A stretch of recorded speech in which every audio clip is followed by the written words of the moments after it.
Ring the bell.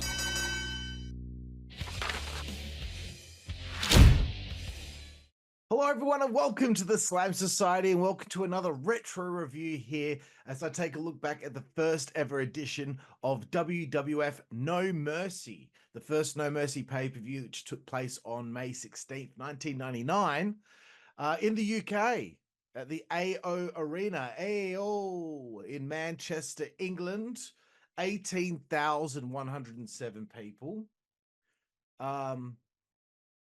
So, you know, this is a moment in time. This is, they had two No Mercy pay-per-views in 1999, one in October, one here in May. Not sure the reason why they did two No Mercy pay-per-views. It didn't come up with a different name for the US version, but during this time, the pay-per-view market was relatively new to Britain, and as you know, before 1997, all pay-per-view events were broadcast for free on Sky Sports. UK exclusive pay-per-views were established as a means to promote this new delivery method. However, the events were booked and treated similarly to house shows, like the latest one that I reviewed, which was WCW Millennium Final from Germany in 2000. And I had some comments that I responded to from a guy who wrote a review on that show, Thomas Hall. Unfortunately, Thomas has not reviewed this show, but I'm going to be referring to comments made by Sam Damasio from spandexarestillcool.wordpress.com. He posted this on the 7th of Feb 2015. So I'll dart back and forth, and if I have anything to respond to from him, then I will. So the show begins. Okay, here we go. This is what I like, bro. The corporate ministry are coming out. I don't really know what to expect. I haven't looked at the card. Out comes the corporate ministry. It's quite a sight. I love the theme. I know some people out there don't like the mishmash of the corporate ministry theme song. I like it with the corporate corporation and the Ministry of Darkness, the theme being mashed together. Nice. It's better than like Rated RKO's theme song and shit. I miss the super stables in pro wrestling. What happened to the super stable? You know, the group of like so many people.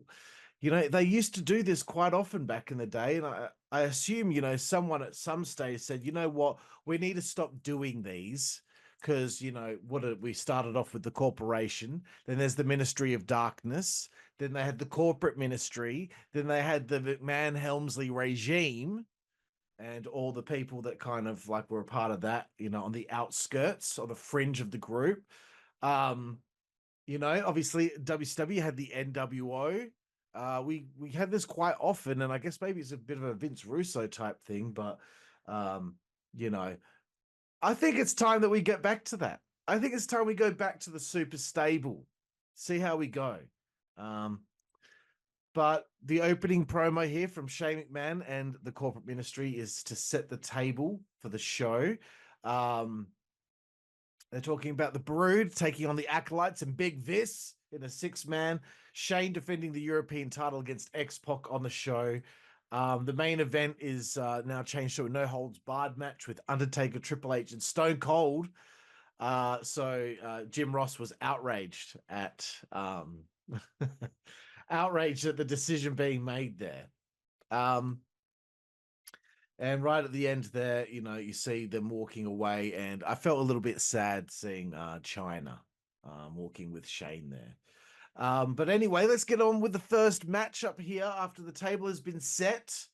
Tiger Ali Singh makes his entrance, and he gets on the microphone, and he talks about, you know,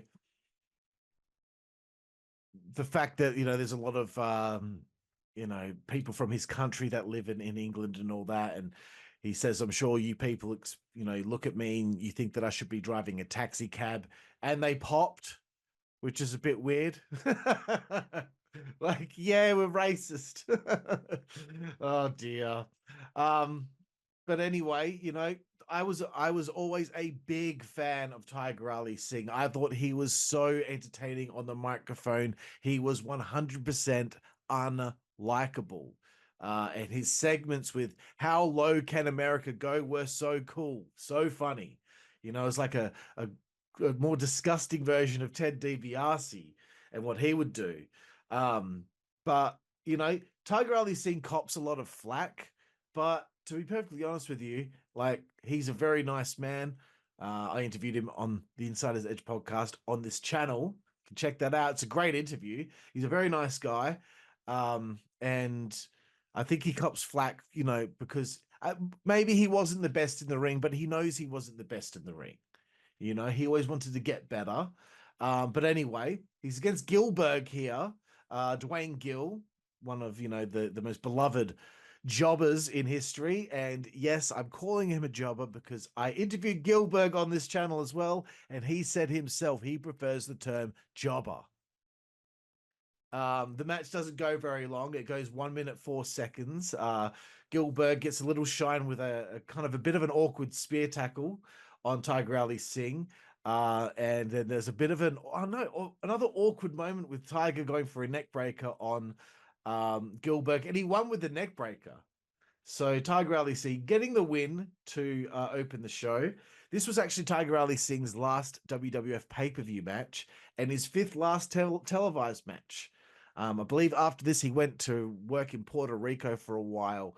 Then he came back in 2000 to manage Lowdown with D'Lo Brown and Chaz. And he had a couple of 6-man tags, I think. But yeah, he didn't wrestle many more times in the WWF, which is a shame. What's this guy's name again? Sam Damasio. Something beautiful about going back to this period in WWF when I was a 7-year-old, and this was the greatest stuff on the planet.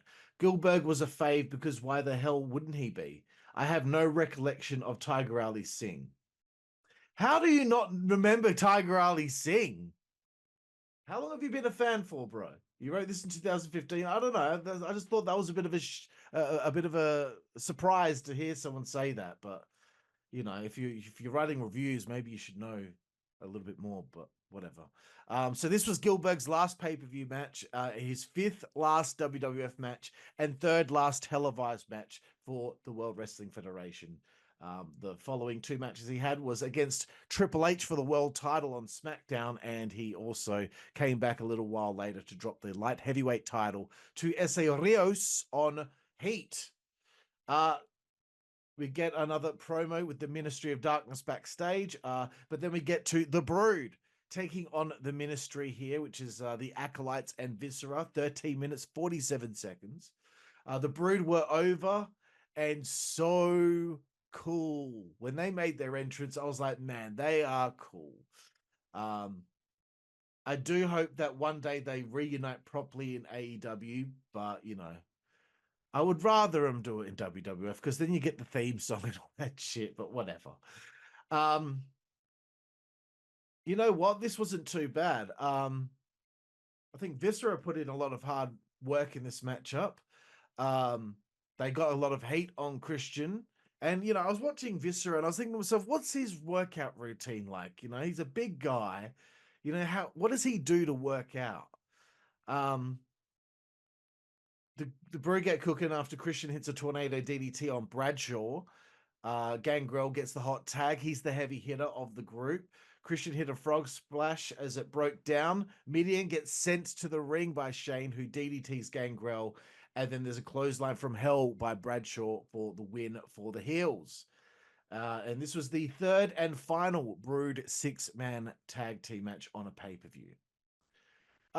Let's move forward. I don't think I have anything else to cover here from Sam. Let's see. We couldn't even get a clean finish. Damn. Why would you want a clean finish for the heels? He gave it 1 star. Okay.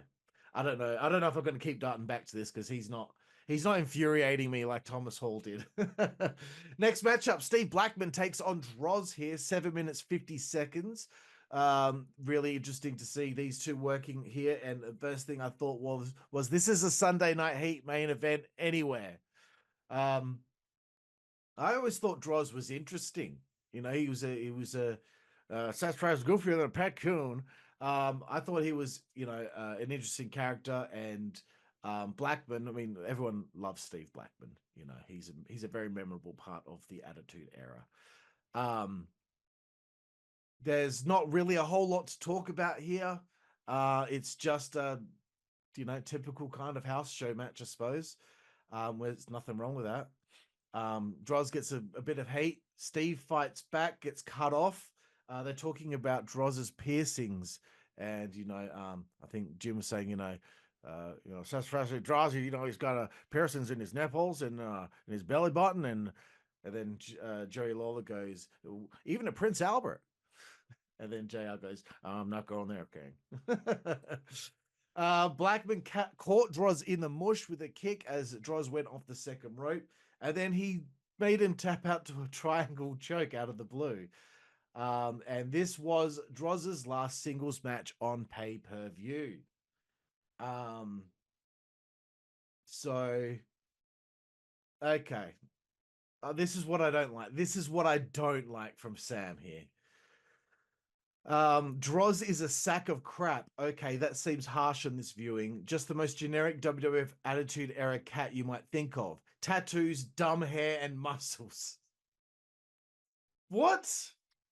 What's wrong with having tattoos, hair, and dumb hair? In an interesting hairstyle, I would say dumb hair and muscles. What's wrong with having muscles, dude? That is shit. That is shit analysis, okay? I know I'm not giving the best analysis either. There's a beaver cleavage vignette, which is just so stupid.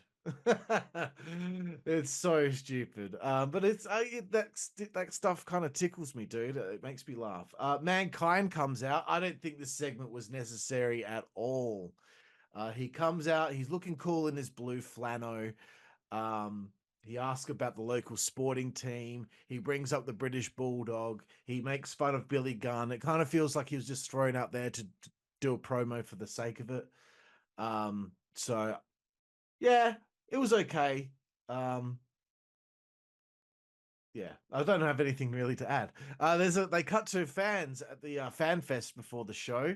Um, and it's kind of cute with all the the little kids with their English accents. I think Shane is just fucking false. And then there was a chick with massive tits who wanted Triple H to win. um and then one other kid was like, yeah, I think it's gonna leave him in bad shape for Over the Edge. Yeah, it's just great. The English accent's just great. Let's move forward, hey? Midian takes on Kane in the next matchup, 4 minutes, 35 seconds. Nothing really to add here, okay? Look, Sam wants to say that this is a very shocking dud because it ends in interference. Just it's Midian versus Kane. What do you expect? Uh, the big man kryptonite for Kane is the ring post and things of that nature. That's how Midian gets his heat, but it doesn't last very long. Ministry attacks. Who knows what the reason is for this? They have Viscera squash Kane a few times. X-Pac makes the save with a kendo stick, and Shane says X-Pac is next. I don't know why like did it matter? Like, why couldn't you just give Kane a win over Midian here with the choke slam? Get the pop of the choke slam. Wasn't really sure about the decision. Anyway, moving forward again, Tori takes on Sable here in a match that goes 27 seconds because it's not Sable that ends up wrestling the match. It ends up being Sable's heavy Nicole Bass. You knew Sable was going to wrestle. She came out in heels. And the heels were attached to her pants.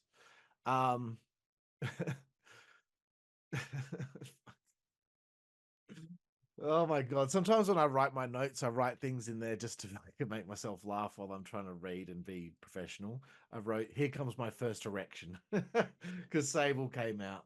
I love when Sable says, Here's to all the women who want to be me and the men that come to see me. It's so annoying, dude. Sable says she has a cold, and Jerry goes on about that she might need a massage. Nicole takes her place. Sable leaves ringside. Nicole hits a bit of an awkward choke slam on Tori, and it's over. And this was, I believe, Nicole's third of 4 WWF matches that she had.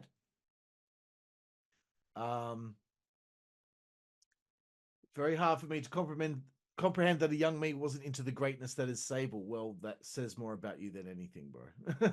Shane McMahon versus X-Pac in the next match, 8 minutes, 27 seconds. You know what? I'm not going to keep going back to this guy. He's boring the shit out of me. He's boring. Okay. Shane has an interview. He says he's going to show X-Pac No Mercy. Shane makes his entrance.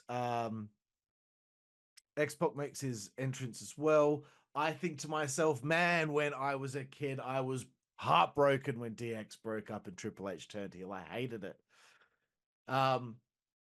Shane gets backdropped to the outside early on, and then Shane goes to escape. The Stooges show up, and it's quite hilarious seeing Pat and Jerry punch Shane in the head. And then China comes out to look after Shane here. Pat and Jerry cop some forearms to the fucking head. They go down. These poor old dudes, man. She throws X-Pac into the ring post. X-Pac loses it, but Shane cuts him off. Big spin kick from X-Pac. Ref bump. Bronco Buster attempt. Title belt to the head. 2 count. Huge pop of the 2 count. Shane misses a Bronco. Cops an X Factor. China trips the referee up. And then here comes Triple H. He gets hit off the ring apron. China gets a Bronco Buster. Then gets low blow by Triple H. Pedigreed. Shane wins and retains the European title. This is only Shane's 10th match in his career and his final European title defense. That was probably the best match on the show, to be honest with you. That was the most exciting one. Shane gets the Bronco Buster in on X-Pac. Kane makes the save. They bail. And I wrote good God. I don't know why. I think it's just like there was a lot happening. Mankind is attacked backstage by the Ministry of Darkness. So Mankind's next matchup is against Mr. Ass, Billy Gunn. 11 minutes, 27 seconds.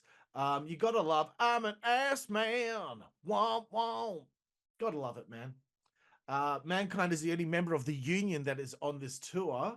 So it appears, you know what? I know what's happened here. They've taken a skeleton crew over to the UK for this pay-per-view, and they've got guys in the US on the road. So I think like Shamrock and Big Show, probably The Rock, were all doing matches in the US because, you know, no one could ever get any time off back then. But anyway, I found it interesting that the Union was still together. Mick comes stumbling out after the attack in the back. Billy goes after him. There's not much to really talk about, bro. Like, it's a house show match. I was laughing at every time Mankind got hit. He was going, Mankind won't quit. He hits a double arm DDT. He's going for Socko. Teddy, I don't know what's going on. Teddy Long was a great manager and a great general manager, but I'm telling you, Teddy Long is a shit referee. Billy Gunn wins. And I'm like, how many heels are going to win on the show? Shane, Mr. Ass, Nicole, Kane won by DQ. Does that count? Blackman was a babyface, I suppose. Ministry won the first matchup as well. Like, the heels went over strong on this show. If this is kind of like more like a house show, wouldn't you want the fans to pop a little bit more? I mean, I don't see why Mankind couldn't get the win here, but I guess Mr. Ass was, you know, coming off the King of the Ring and all that shit. So they're giving him the push. Anyway, main event time here. Triple H, Undertaker, Stone Cold Steve Austin. I gotta say, from the outset. There's a brawl here. And of course, we get to the bits where, where Triple H accidentally hits the Undertaker, and of course they start bickering over who's going to pin Austin, etc. It's the same kind of formula that you would expect. Austin was selling like fuck, bro. Okay, chair shots to Triple H and Undertaker, but the heels get back in charge, baby. Then they argue. They never got along, Undertaker and Triple H, when they're on the corporate ministry. I liked that dynamic back then. Again, there's really not much else to say unless I go blow for blow here. I did like the catapult into a choke slam. That was pretty cool. The ministry attack, of course. X-Pac and Kane make the save. The Brood makes the save. Mankind comes out. The smoke clears. It's Triple H and Austin. China and Triple H cop stunners from Austin, and it's all over. Austin retains the title.